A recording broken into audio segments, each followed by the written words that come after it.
کہ کہاں تک یہ تیرا بندہ تیرا عبادت گزار رہتا ہے اور یہ بیماریوں یہ تکلیفوں سے دوچار ہو تو پھر یہ تیری تسبیح و تقدیس یہ پر کیسے جمع رہتا ہے؟ اگر اسے تنگ دستی سے واسطہ پڑے تو اس کی سب عبادت گزاری اور تسبیح و ذکر ہوا ہو جائے، تو یہ تیرے ذکر سے تنگ ہو کر رہ جائے اور یہ سب عطاعت شاریاں جاتی رہیں۔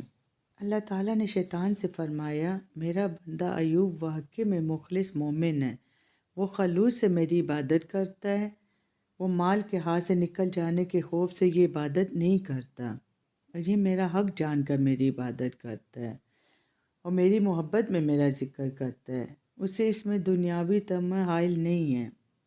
میرا ایوب ایمان کی روشن قندیل ہے اور صبر و یقین کا کامل نمونہ ہے۔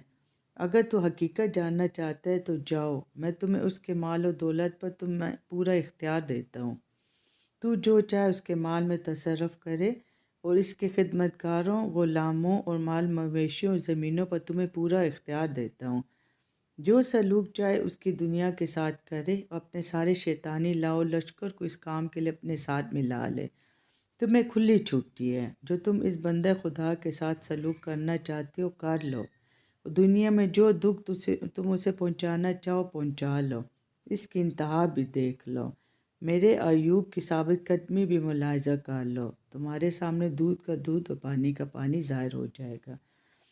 یہ سن کر ابلیس الٹے قدموں واپس لوٹ گیا اور جا کر اپنے سارے شیطانی چیلوں کو اکٹھا کیا اور انہیں خوشخبری سنائی کہ اللہ تعالیٰ نے مجھے ایوب علیہ السلام کے مال و اولاد میں پورا اختیار دے دیا ہے کہ جاؤ جس طرح میرے بندے ایوب علیہ السلام کو آزمانا ہے آزما لو، اس کے خاندان کو تتر بتر کر کے اجاڑ لو اور ایوب علیہ السلام کو ہر طرح سے بہتست و پاک کر دو، جو چاہتے ہو کر لو۔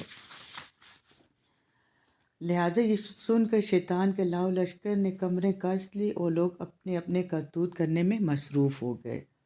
اصل میں جب شیطان نے اپنے تمام شاگردوں کو ایک جگہ جمع کر لیا تو انہوں نے اپنے استاد شیطان سے پوچھا، اے ہمارے آقا، تم نے ہمیں کس لیے اکٹھا کیا ہے؟ تو شیطان نے ان سے کہا کہ تم عبادت گزار ایوب علیہ السلام کو دیکھ رہے ہو کہ کس طرح سے دن رات عبادت میں مصروف رہتا ہے اور ہر وقت اللہ تعالیٰ کی حمد و ثنا کرتا رہتا ہے۔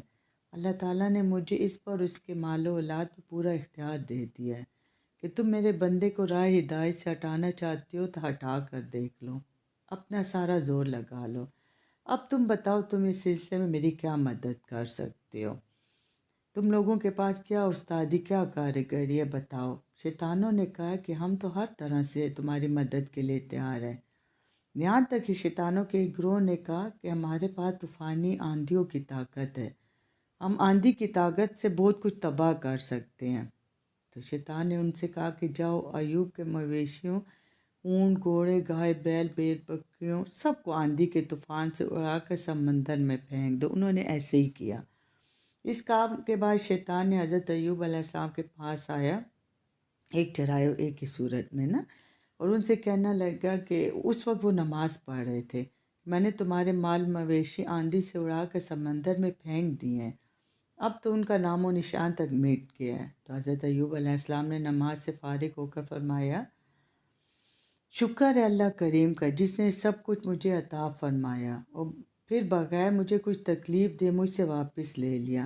جاؤ تمہارے اس کام میں کیا آ جا رہا ہے، اور پھر بغیر مجھے کچھ تکلیف دیے مجھ سے واپس لے لیا، تو تمہارے اس کام میں کیا خیال ہے؟ اور آپ دوبارہ نماز میں مصروف ہو گئے۔ سبحان اللہ۔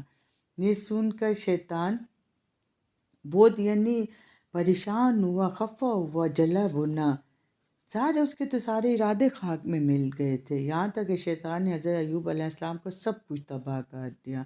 اور جب انہیں نقصان پہنچا کر شیطان واپس آ کر حضرت ایوب علیہ السلام کو اطلاع دیتا تو آپ یہی فرماتے، اسی کی حمد ہے، اسی کی ثنا ہے اور اسی کی تقدیر پر رضا ہے اور اس کی آزمائش پر صبر لازم ہے۔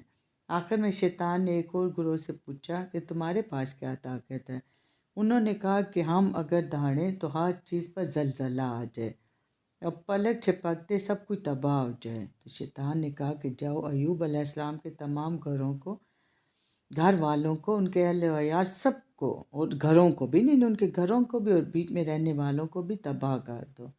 تو انہوں نے آپ کے اہل عیال اور بال بچوں کو محلات سمیت زلزلے سے تباہ کر دیا۔ پھر اللہ تعالیٰ کا دشمن حضرت ایوب علیہ السلام کے پاس آیا۔ آپ اس وقت بھی عبادت میں مصروف تھے۔ کہنے لگا، ایوب علیہ السلام، تمہارے مکانات بال بچوں سمیت ملیہ میٹ ہو گئے ہیں۔ ایک روایت میں ہے کہ حضرت ایوب علیہ السلام کے 10 بیٹے ایک مسجد میں اپنے استاد سے تعلیم حاصل کر رہے تھے کہ شیطانوں نے مسجد ہی ان کے اوپر گرا دی۔ وہ 10 بیٹے استاد سمیت مسجد کے نیچے دب کر شہید ہو گئے۔ جب شیطان نے آپ کو یہ غمناک خبر سنائی تو آپ نماز میں مصروف رہے، اس کی بات کا کوئی جواب نہیں دیا۔ جب آپ عبادت سے فارغ ہوئے، آپ نے حسب معمول یہ سن کر شیطان خائف و حاضر ہو کر بھاگ گیا۔ آپ نے فرمایا، جس کا مال تھا اس نے لے لیا، اللہ کے دشمن تو یہاں سے دفع ہو جا، تجھے کس بات کی فکر پڑی ہے؟ روایت میں لکھا ہے کہ جب آپ کا سب کچھ برباد ہو گیا تو آپ ایک کوٹری میں چلے گئے، کپڑے اتار لیے اور بارگاہ الہی میں عرض کرنے لگے، اے رب کریم، میں اس طرح دنیا میں آیا تھا، میرے پاس کیا تھا؟ یہ سب کچھ تیرا ہی دیا ہوا تھا، اگر تو نے واپس لے لیا تو فکر کس بات کی؟ ایک روایت میں ہے کہ حضرت ایوب علیہ السلام نے اپنی اولاد کی تباہی پر آوزاری کی، فرمایا، کاش میری ماں مجھے نہ جانتی اور میں اس دنیا میں نہ آیا ہوتا۔ تو یہ شیطان یہ سن کر بہت خوش ہوا اور آسمان کی طرف پرواز کر گیا اور اللہ تعالیٰ سے کہنے لگا، رب کریم، دیکھو تمہارے بندے نے آوزاری کی ہے۔ لیکن اتنے میں حضرت ایوب علیہ السلام نے اپنی لرزش کی معافی مانگ لی تھی اور بارگاہ رب العزت میں توبہ کر لی تھی۔ یہ توبہ آپ کی منظور بھی ہو گئی تھی، کیونکہ حضرت ایوب علیہ السلام اپنی اضطراری حرکت پر، یعنی دیکھو یہ تو ایک نیچرل ہے نا، اولاد کی موت بڑے سے بڑوں کا حوصلہ پست کر دیتی ہے۔ ٹھیک ہے وہ نبی تھے لیکن تھے تو انسان نہ، تو اپنی حرکت پر نادم ہو گئے تھے اور آپ نے توبہ سے اس کی تلافی کر لی تھی، اور آپ کی توبہ شیطان کے پہنچنے سے پہلے ہی آسمان پر پہنچ گئی تھی۔